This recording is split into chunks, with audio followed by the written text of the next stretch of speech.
3 ways your jab is going to get you knocked out.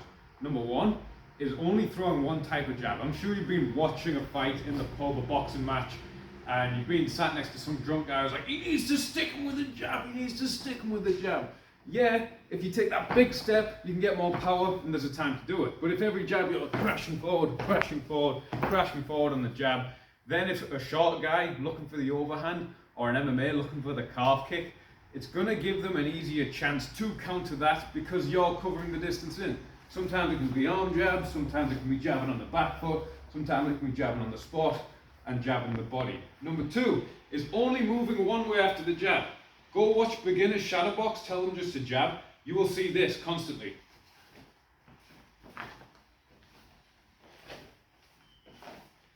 Jabbing, getting heavy on the lead leg and spinning to one side and pivoting constantly.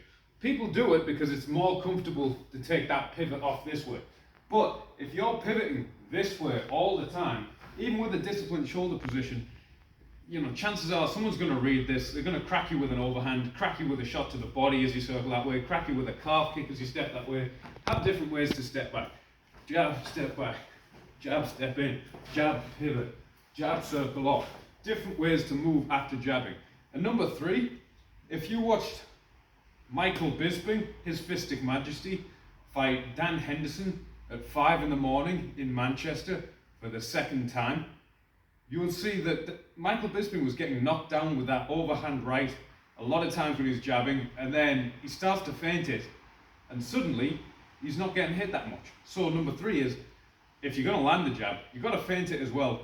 Then if someone's waiting to counter it, you know, if they're waiting to bomb that overhand, but suddenly it's a feint, they don't know what to feint in the real one, well, you're going to have a lot more success with it. So don't just have one type of jab, move different ways after, and if you land it, start feinting it, and it's going to be harder to predict. I stayed up. Well, I was actually there at 5 in the morning when Bisping jabbed up Dan Henderson and got knocked down a bunch. I was very sleepy.